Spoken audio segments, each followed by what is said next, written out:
Hello, hello, hello, and welcome to Conversations. I'm Eliana. I'm Patrick. Hi. Hi. Today we are at the 9th day of the festival, the 9th of 12 days, and we're here with two guests. One guest has already been on the podcast last year, Jakob. Hello. How are you guys? Hello, hello. And Maja, who is on the podcast for the first time.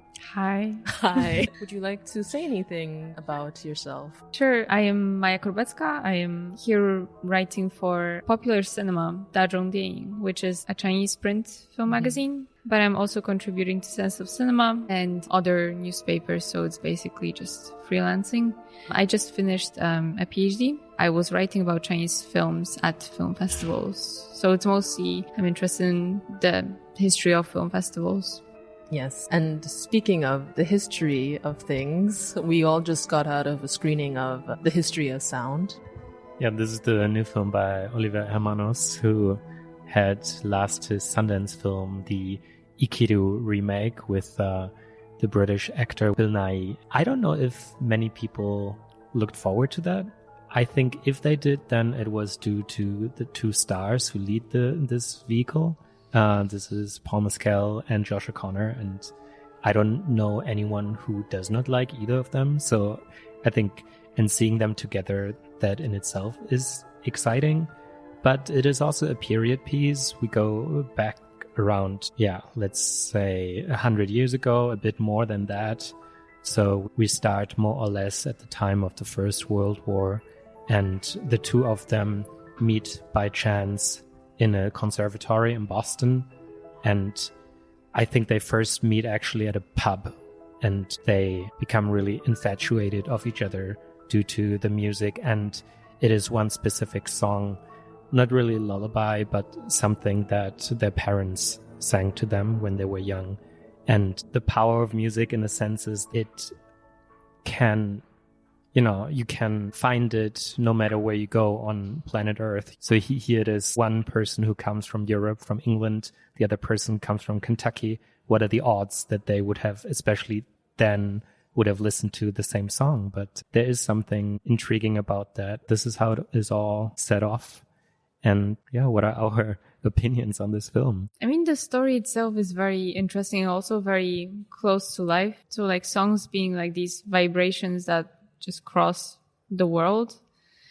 And it is not as surprising because, for example, there is a lot of just shared heritage and shared memories that are just transmitted through songs and like in different cultures, but like we are not really just aware of it. And then like someone hums it, like, and then we just have this, realization that there's so much that we have in common. But the film itself really reminded me of heritage films from the 1990s, and also to some extent Brightside Revisited. Maybe it's just because Paul Mescal has a little bit of the Jeremy Irons feeling, but like more like Jeremy Irons, but more like a big brother of someone else. Yeah, I would have to say that this film seems like I know what market it's targeting, and I don't mean it in a mean way at all. It felt a little bit baity from the two stars. Would I go as far to say that it's a 2-star film? I'm not going to say that, but these two stars are very good independently, but in this film, lots was lacking, and I feel like the film itself took notes from Brokeback Mountain and who knows, Call Me By Your Name, as if to try to resurrect a great love and channel it through folk music. I mean, it's a good year for wax cylinder recording, the Edison recorder that was also present in Measures for a Funeral. So it was fun to see this device being used, and this idea and idealization and nostalgia of the past. Perhaps we can explain that a bit for people to have some context. How does it work in the film with the recording? Goodness, one has to see the film. So essentially, Edison created a machine that uses wax and a tube and a needle that leaves an impression in the wax from the sound vibrations. And in the film, it's described as sound is invisible, but it's physical. And so one can make these impressions in the wax somehow still. I don't entirely understand it. And kind of the way that vinyls are used as well. This is a prototype before the vinyl was actually created. one can also use a different way of engaging with the system so that the needle is also able to read the grooves in the wax and thus play back music or sound that was recorded in it. I think this is in many ways a necessary topic because I feel like a lot of films deal with Western oversaturation with data and images or sounds for that matter. Everyone can go to Spotify and listen to their song if it's on there, but we do not know the value of archiving anymore or the value of protecting these and is ensuring that these songs survive the ages. And I think that makes it a very relevant film in that regard, in the same way that I think that Oliver Lax's competition title, Sirat, which you guys talked about, brought us the horror of the territory or the horror of being lost in the land. Because as I told in the other podcast that Patrick and me are doing, how nowadays we are oversaturated with, you can go on Amazon and just have something delivered to you and you have no perception where that device was built, how long it took, the duration of that creation or of the territory that this thing has passed is completely absent to you. And Sirat was a film that confronted us again with how territory can reassert itself in a brutal way. But The History of Sound is not that kind of film. This is just a boring film in every regard. I think that the biggest sexual tension in this film was happening between the exit door and me because I'm sorry, but nothing in this film has any life to it. Neither the actors, neither the images. Like, this film was shot through mud and you cannot convince me otherwise. And Paul Mescal is awful in this film. I'm saying it. He's horrendously miscast, in my opinion. There's really made me laugh a lot in this film. His line delivery seems like he's constantly on the look for the right set that he was for a film that he was starring in. And it's a shame because it's one of those, it's one of those Wikipedia article films that just takes a historic occasion and just boils it down to the mere facts. But I'm not sure if it even does that. It's just preoccupied with private bullshit, let's just call it that, of taking such an important artifact, the creation of such important artifact, and just boiling it down to a boring romance is really, I don't know, a massive disservice to this event. Yeah, I think I actually would have liked to explore that tension more that you are sort of alluding to, that this is not so much a political project here of, archiving, because it's sort of a necessity. It is an excuse that they're going on this trip together because that's the only way to unite in a way that is not suspicious, in that kind of context and that kind of environment. And I would have liked to explore this tension between what the purported service is of this entire endeavor and the actual romance that can be a quite selfish thing here. And this is not explored at all, and I totally agree. It's also a very tame film. Would have expected to see some juicy scenes, but this is not at all this film. So if you have longed for a queer exploration of the relationship between Paul Mescal and Josh O'Connor, this is not the movie. Maybe we are going to see that in the future, but this is not it. Also, what you just said, Jakob, I agree that in terms of the technology, this is weirdly absent. Like, there is one scene that explains it, not even as in-depth as Eliana has just done it, basically, here on the podcast. And it's weird how the first time we actually hear a recording is primarily in the last scene of the film, which is also so strange. So how can we really get a sense of this time and the technology when we are not really exposed to it? It's just a very strange conceit here. Yeah, the film also does not really care for its protagonist. Like, the flaws start in the very first scene when he talks in voiceover how he has had that gift of very special hearing. And I thought, okay, now we're at a river. We're being shown of images of a river. Rivers can have sensuous sound. Display me some of those sounds so I can get an idea how it was to have this kind of. What does the film do? It displays the most sappiest violence score that oversaturates every scene. So there's no immersion into anything that is happening here. I mean, because basically the river is not a river, it's a time passing So I guess it's not about technology. It's just a romantic story, and it's not important that it's between two men. It could be just as well between two women or a man and a woman. It's not about even the history of folk songs. It's about the shared project that the two of them are doing. I guess it's just about this feeling of having something in common or something that it is a mission that kind of both of you have. For someone, it can be a family. For someone, it can be work. Yeah, I thought it was just also very curious to present a film like this in 2025. It feels like a film that could have been made 25 years ago. Something that has this, I don't know, Forrest Gump or Benjamin Button or something like just, they're not as, like just feeling of this is a great story, this is a great love story or something, but ultimately feels somewhat regressive in what it does with these two young-ish men and their bodies and how it uses it to tinkle a love story. But at the same time, I wonder if everything is so slow and dull, as if to say, oh yes, people can still suffer in silence, but then I don't understand ultimately. Because the end of the film does put some things into perspective, but... And it reminds us that Chris Cooper is still alive. And really one of these films that never end. You know, you think now it's over and then comes another scene. That is true, yes. But perhaps we can talk about some films that we actually did like, that we've seen in the past few days. Well, in Cannes this year, I've seen a lot of Japanese films. And I can't really say that I liked any of them in particular. But there is one that is very much connected with the history of sound, which is A Pale View of Hills. Not only because both history of sound and this film uses Joy Division at some point. In the Japanese film, it's at the very beginning and the end, and then the history of sound at the end.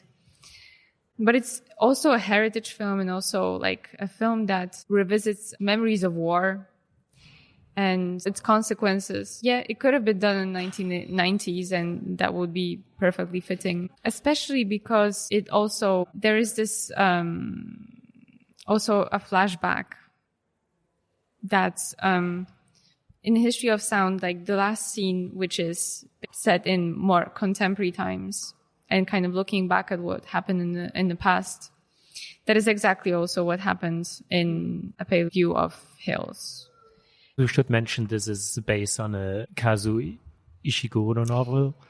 I don't know if you read that one. I have not. No, I haven't read it. But during the premiere, it was very funny that the writer was there also, and he said that the novel is terrible. But there is a very long tradition of good films being made out of very bad novels. I didn't read it, so I can't say. Yeah, but this is one of the few projects, right, that Ishiguro was in one way or the other involved with in recent years. I think he became more interested in cinema. I think he was also part of the jury in Venice. And then we have a few adaptations of his novels, of course. I mean, the next one is going to be, and I'm not looking forward to that at all, there's going to be Clara and the Sun, made by Taika Waititi. I don't know people who look forward to that, but yeah, I think he's more and more drawn to cinema, Ishiguro, in one way or the other.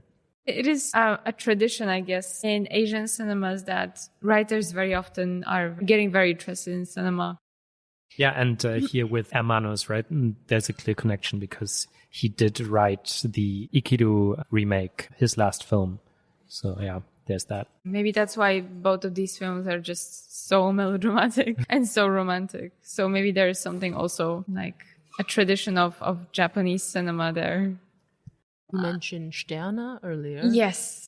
But it is Cannes classics. It's very interesting also how the original premiere of this film looked like here. In the introduction to the film, we found out that actually, as also with other countries that didn't have diplomatic relations with France during the Cold War, East Germany couldn't really premiere any of their films in the official competition in Cannes, and Sterne only entered Cannes in 1959 because it is a co-production with Bulgaria. So it was entered into Cannes as an official representative of Bulgaria. And in general, I really liked, maybe it's because I really like melodramas. The film follows, a sergeant in the Nazi army that is stationed in Bulgaria. It spans over a month or 2 weeks of time. And the sergeant sometimes helps to deliver some medications to Jews in the camp that are waiting to be sent on a train to Auschwitz. And one day there is this transportation of Jews that are coming from Greece. In this group, there is a school teacher that kind of gets involved with the sergeant. And basically it's a very, very simple story, but they fall in love. And we witnessed some of the long walks that they take during the night. Well, when the sergeant is kind of encouraged by his superior to just take advantage of this girl, but they just fall in love basically. So I was very taken also by the editing, how the face of this girl is sometimes overlaid on other images. It just makes me realize that before cinema was much more bold with editing, just much more experimental than it is now. I've only seen Solo Sunny by Konrad Wolf that I really liked. Perhaps I'll have to explore more of his filmography in general. But now, in terms of bold films, your favorite film seems to be Magellan. Yeah, I was looking forward to a lot to this film, and it definitely paid off because I think this is the absolute highlight of this year's festival. Who's the director again? I'm going to say that, of course. That's Lav Diaz, the probably most famous Filipinian director who is known for doing extremely long films. He, in the top 20 of the longest films ever made, he has 5. Like his longest is Evolution of a Filipino Family, which came out in 2004, which runs 10.5 hours. And then he made Eremias and Death in the Land of Encantos, and both are 9 hours. He's made 7 to 6 hour films. And this one, however, is only 2 hours and 45 minutes. So it's extremely short compared to his others. But it's actually a film fragment in the sense that he announced this project in 2019 that he wanted to make a film not about Magellan, but about his wife, Beatriz. And she appears in the film. She has like a very brief appearance, but it's one of those cases where her spectra of kind of haunts this film in some scenes quite literally. And this film, Magellan, is part of a gigantic project about Beatriz, or rather it's the other side of the coin. It's the side of his husband, the infamous colonial conquistador, the first one who sailed the Pacific route all the way from Portugal to the Philippines, where he ended up perishing. And the whole project is supposed to be 9 hours long. There's talk if it's going to be an extended cut of this version, but I don't think that's going to happen. I think he's going to release a whole nother film that continues this and tells her entire story. Do we know more about how much he has actually shot here? What do you mean? Like, is there a lot of material for an actually much longer film? Or It's already done. It's already done. It's already there. This is just a fragment of this full 9 hour film. I wonder if that has to do with, there was a lot of talks this year, especially about Cannes and how the festival demands directors to cut their baits. I don't think that's necessarily the case here. I mean, he has been put in, it's kind of this year's Close Your Eyes or this year's Misericordia, that like one of the best films of the festival gets pushed in that very unfortunate premiere section. And another thing that this festival did, it's the quietest, slowest film. It's not the longest, it's the quietest and slowest for sure, but they programmed it at a 10:30 screening, which ended up starting at 10:50. And the Debussy has a club nearby, which started to play bass music like in that around midnight. So the last hour of the film was filled with bass noises that penetrated the walls. But to come back to it, Lav Diaz has made quite a step, not into conventional cinema, but it's, of course, this film is more accessible than like a 7-hour film, just by the very nature. This is one of those rare films that is in color. He has made films before in color, his most famous, North at the End of History. And this is a look we have never seen before of his. Like, it has those wide angle shots that pretty much identified as a Lav Diaz film. It looks like the kind of look that he would shoot, and yet there's a texture to these images. The light glows in a way that reminiscence on like ancient Renaissance paintings. Also, there's the fact that for the first time he has shot with like a famous actor, Gael Garcia Bernal, who plays Magellan. And this also has never happened before. Like, he's never happened to work with a star.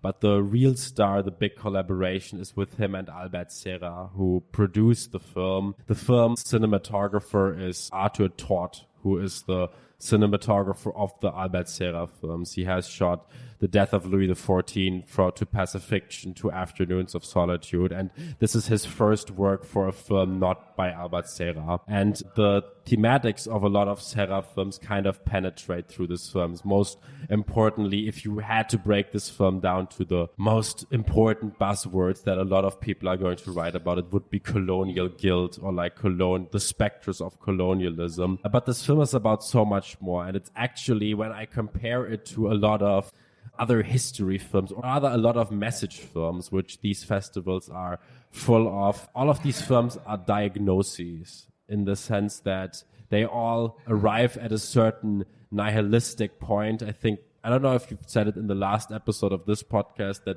this festival is filled with relatively hopeless films. Yeah, we didn't yet get to that. Yeah, we have a lot of hopeless films for some reason here. And Magellan, which is about such a horrible, brutal aspect, is certainly not a feel-good film.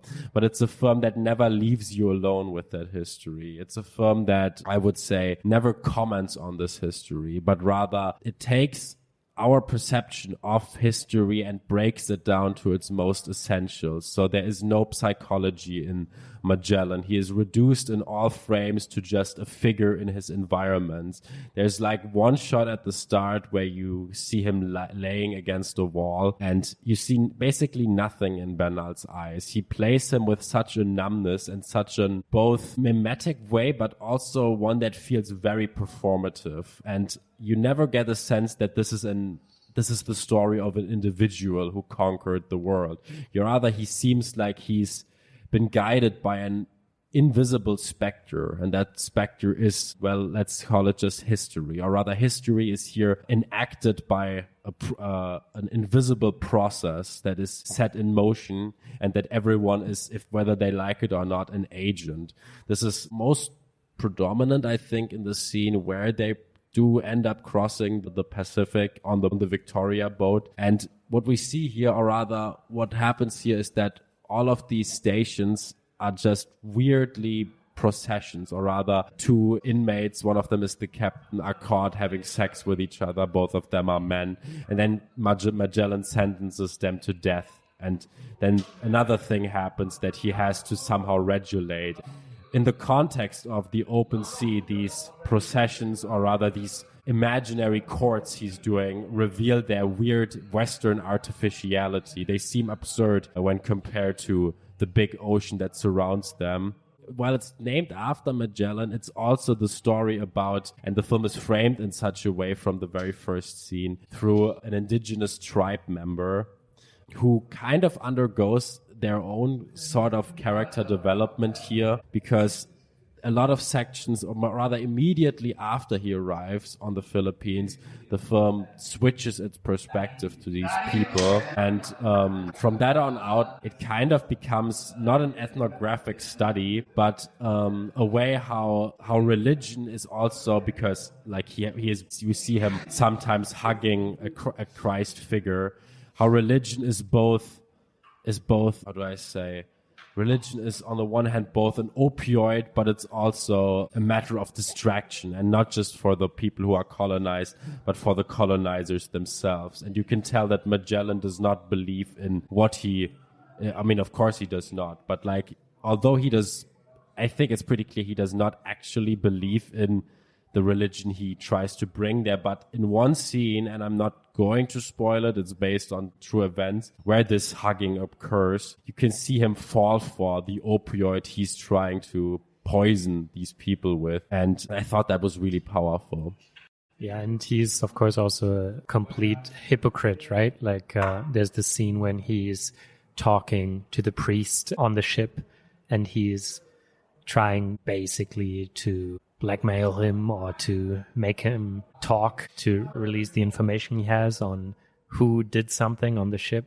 But then later he's accusing other people of doing that. So yeah, that's kind of the guy he is. And what I find interesting is that to me, he's almost from the start not the protagonist in a way that it takes like 30 minutes, 40 minutes to see a first close-up. For the most time, he's just somewhere there, but Lav Diaz is so much more interested in but he is there, he has to be there, but he's not about the cinematography. It's really stunning. I'm not necessarily a fan of digital filmmaking, but if it looks like this, give me more of this. This looks definitely new in a way that, you know, I have not seen films shot like this. It looks really incredible. It reminds me, if I were to describe it, it's sort of a mixture of Henri Rousseau and Delacroix. So we have the plasticity of Rousseau and the sort of almost comic-esque realist. And then we have the great themes and subject of Delacroix. And this comes together in a way. There's almost always something gold in there, like from the sun, or something is always shiny there.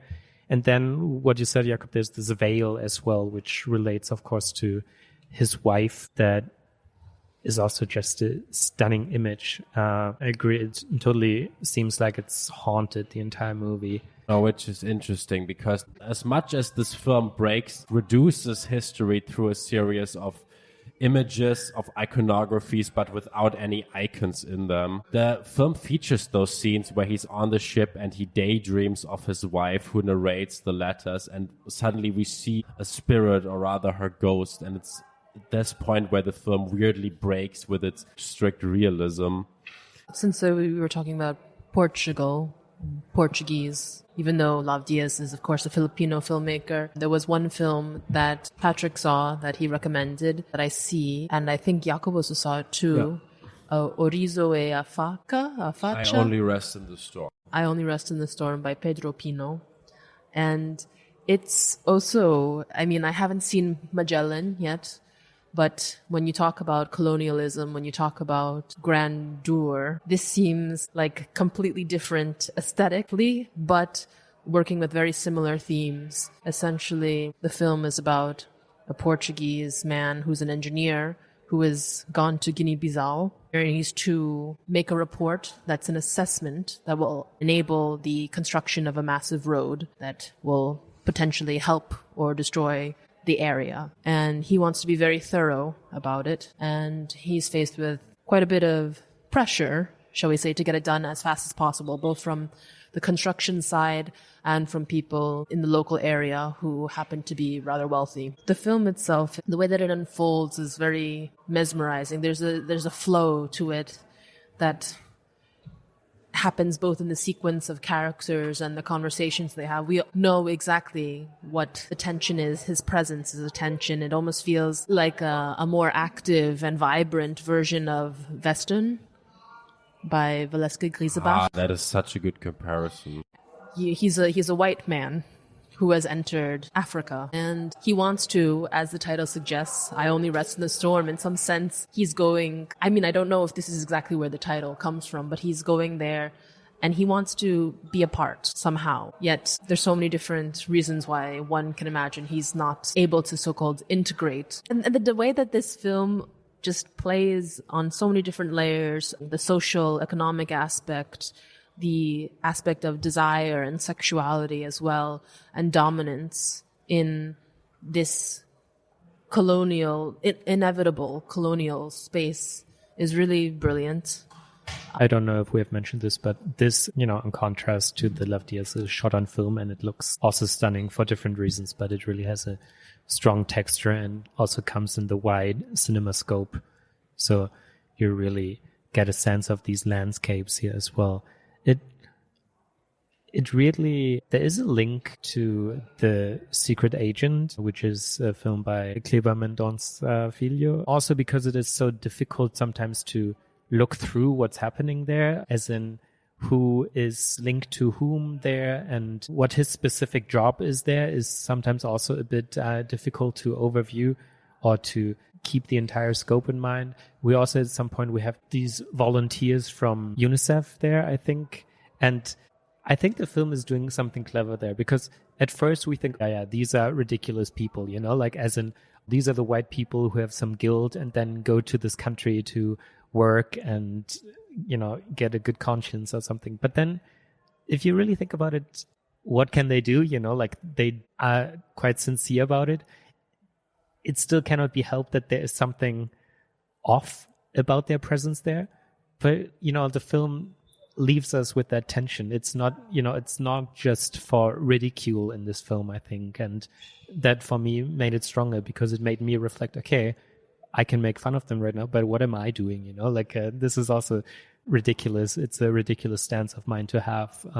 And I was very thankful for that. Of course, we haven't mentioned yet that this is a very spicy movie as well. So there's some, did we mention that? I just mentioned in terms of desire and sexuality and how that plays a role in the colonial aspect of taking or being taken. But also there's really explicit sex in this film as well. And to some people that might also be an argument for the film. It's really, if we look at the entire festival, there might not be a better sex scene than this. So yeah, I was grateful for that as well.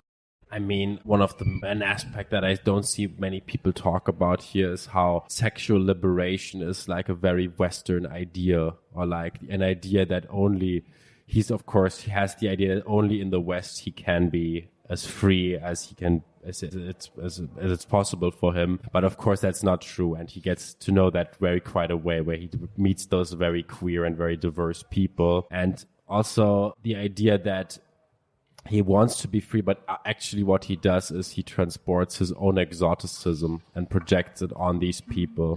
Yes, it's very interesting how this idea of Western liberation is also reproduced in Renoir, which is also a competition film from the filmmaker who had a film here 2 years ago, I think, plans. So the whole film is quite blunt and just a very, you know, another story of teenagers having issues with their parents in Japan, and how Japanese families are just very unable to express emotions and love and just give some sort of support in very difficult situations. But in here, just there's again this idea like of just Western society being very exoticized in just two very short scenes, which are just very off-putting in the whole film that is just very, very, very blunt. So in the first scene, actually, it's by the end of the film, the main character, who is like maybe 13-year-old girl whose father just struggles with cancer, the only person that actually comforts her and hugs her is her English teacher. And the English teacher just starts crying when the main character actually told her what is going on in her life.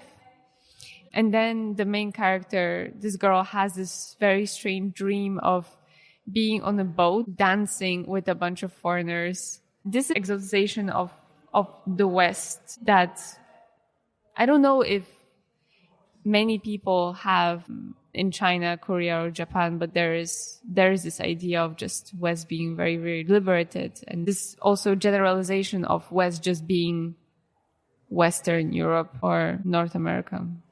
Yeah, I remember that I also felt a bit discomfort when seeing that particular scene when they dance. Was very odd. I just wanted to mention one more thing about I Only Rest in the Storm, which sort of ties in with what you're saying, to how can we sort of escape that exoticization, and perhaps, you know, even when you're, so to speak, white filmmaker, what Pinho does in I Only Rest in the Storm is often as a like structural device, he starts the scene without the protagonist, and then he lets him arrive there, but then you are already accustomed to the scenery and the environment, and you are almost on their side now as he enters this territory, and now you have both sides established, and you might even feel closer to the other side, and because he's also not unsympathetic. That just adds to the complexity that he creates. And then there's also an aspect that some scenes even look like they're shot from a documentary. This gazing camera that just has been left in the space. Yeah, and that's where we have to wrap it up, because we are going now to which film? Joachim Trier's Sentimental Value. Exactly, and it's very fun to see the people outside standing out with a sentimental value ticket, trying to get some access. Yeah. But thank you very much, Maja and Jakob. Pleasure. Thank you. Thank you. Bye-bye. Bye-bye. Bye-bye.